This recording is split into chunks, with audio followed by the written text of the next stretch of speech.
Washington News and Talk. Asrama Haji Embarkasi Solo siap melayani keberangkatan 33.524 jemaah calon haji di tahun 1444 Hijriah atau 2023 Masehi. Mereka berasal dari wilayah Jawa Tengah dan DIY yang tergabung dalam 95 kelompok terbang. Dari total tersebut, 30% diantaranya adalah lansia. Penerbangan perdana jamaah calon haji dari Embarkasi Solo menuju ke Tanah Suci rencananya akan dilaksanakan pada Selasa 23 Mei 2024 malam. Apa yang perlu dipersiapkan jamaah calon haji dalam menjalani proses ibadah haji? Kita jumpai Wakil Ketua Pengurus Wilayah Ikatan Persaudaraan Haji Indonesia atau PWIPHI Jawa Tengah, Dr. Andes Haji Muhammad Nur Fauzian Ahmad MA. Liputan Haji 1444 Hijriah. Pak Fauzian, bagaimana Pak melihat kesiapan PPHI dalam melaksanakan ibadah haji tahun ini, Pak? Alhamdulillah, Assalamualaikum warahmatullahi wabarakatuh. Waalaikumsalam. Kami dari pengurus wilayah Ikatan Persaudaraan Haji Indonesia Provinsi Jawa Tengah melihat persiapan yang dilakukan oleh PPIH Indonesia ini sudah sangat baik. Saya kira sudah sangat baik karena untuk menghadapi musim haji tahun 1444 ini. Terus terkait dengan calon jemaah ini, Pak, apa sih Pak yang perlu dipersiapkan sebelum calon jemaah ini tiba di Tanah Suci nanti, Pak?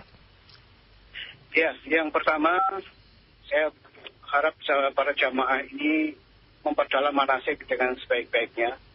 Kemudian yang kedua, memperbanyak syukur kepada Allah Subhanahu Wa Taala. Yang ketiga, menjaga kesehatan fisik, kebugaran fisik. Karena karena ibadah haji ini adalah ibadah yang mengandalkan fisik.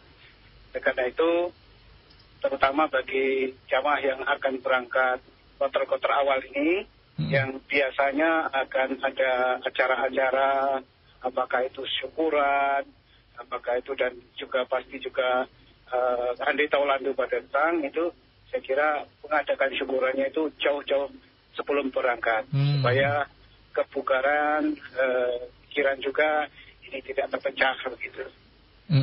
Berarti ini terkait dengan acara syukuran boleh saja dilakukan tapi dengan tenggat waktu yang tidak terlalu mepet ya Pak untuk jaga kondisi. Iya. Saya kira demikian ya. Karena itu cukup menguras energi syukuran itu ya. Iya. Dan kemudian juga meluruskan niat, utamanya itu meluruskan niat. Karena kalau sekarang orang mampu itu banyak untuk melaksanakan haji. Tetapi yang mendapat kesempatan itu tidak banyak. Maka sebagai ungkapan syukur, ya bagaimana kita laksanakan haji ini sebaik-baiknya, karena kita tidak bisa seperti dulu, bisa mengulang haji 1 kali, 2 kali, 3 kali begitu. Sekarang bagaimana kita jadikan haji sekali haji mabrur sepanjang hayat. Itu sebagian kami. Haji mabrur sepanjang hayat. Sekali haji mabrur. Karena itu perlu dipersiapkan dengan sangat sungguh-sungguh pendalaman manasik haji. Dan tidak lupa juga saya berharap kepada para petugas. Karena pada tahun ini hampir 30% jamaah itu adalah lansia, maka petugas ini harus lebih sabar lagi dan mempunyai jiwa pelayanan yang tinggi. Jiwa pelayanan tinggi. Jangan mementingkan ibadahnya, tetapi itu ibadah menolong jamaah haji ini merupakan ibadah yang sangat besar bagi mereka. Tambahkan kesabarannya, karena yang dihadapi ini sebagian besar adalah lansia yang penanganannya membutuhkan ekstra sabar. Sabar. Baik. Terkait dengan ini Pak, Arab Saudi kan sekarang ini masih suhu udaranya ini cukup panas, masih ada di 41 derajat Celcius. Ini utamanya karena kondisi iklim lah. Ini untuk mengantisipasi jamaah di sana agar dapat tetap fit dan prima, ini apa saja Pak yang perlu dilakukan? Ya, tentu menjaga supaya tidak dehidrasi, menjaga kesehatan, selalu minum dan tidak banyak keluar, karena kita fokuskan kepada pelaksanaan ibadah haji. Jadi biasanya sebelum melaksanakan haji itu banyak dilakukan dulu ibadah-ibadah umroh dan itu. Nah, itu boleh saja, tetapi jangan terlalu sering karena simpan tendensi kita untuk menghadapi yang terbaik, yang terfokus kita itu ibadah haji. Kira itu. Berarti ini ya, ukur kondisi badan masing-masing. Ukur kondisi badan masing-masing. Ya, memang tidak semuanya itu mempunyai kesadaran sendiri, tapi ya ukur badan sendiri, ukur kondisi sendiri.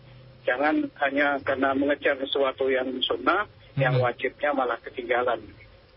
Kembali lagi berarti menata niat untuk beribadah haji ya Pak ya?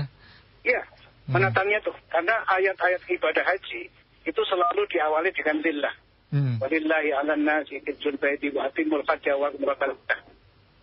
Ibadah lain tidak ada. Karena ibadah haji itu syarat dengan hal-hal yang tidak berbolillah, tidak karena Allah. Lillah atau niat karena Allah itu merupakan syarat yang besar utama. Karena sudah disinyalir oleh Rasulullah sejak 15 abad yang lalu akan datang suatu masa orang berhaji itu niatnya macam-macam. Yang kaya berniat untuk plesir, untuk turis, yang bisnismen, yang menengah berniatnya untuk mencari bisnis gitu. Yang ilmuwan, orang yang pintar niatnya untuk pamer ilmunya, untuk sum'ah. Dan yang miskin itu niatnya untuk meminta-minta. Nah, maka dari itu niatul muslim, niatnya orang muslim, itu orang mukmin itu khairun min afaliyah, lebih baik daripada dari pekerjaannya. Karena niat itu nilainya 1, pekerjaan ibadah lain itu niatnya 0. Kalau kemudian niatnya 0 juga, nanti ibadahnya 0,000. Tapi kalau niatnya sudah benar 1, maka ibadah-ibadah lainnya itu akan membuat bilangan-bilangan itu menambah, bilangan 1, 0, 0, 0, 0, 0 dan seterusnya. Maka itu walillah itu jaga niat yang utamanya, niat karena Allah, bukan karena yang lain. Apalagi niat jadikan bahwa ibadah ini sekali jadi yang terbaik sama sekali. Karena ibadahnya sangat mahal. Bukan mahal biayanya, tapi mahal kesempatannya itu. Kalau biaya masih bisa dikejar, tapi kesempatan itu harus menunggu 30 tahun. Itu kan satu hal yang sangat mahal. Jaga niat utamanya. Mengingat memang untuk daftar tunggunya ini sudah sampai puluhan tahun ya Pak kalau di Jawa Tengah. Maka itu, maka itu bagaimana sah haji sekali, tapi jadikan yang terbaik seumur hidup. Haji mabrur sepanjang hayat itu program kami.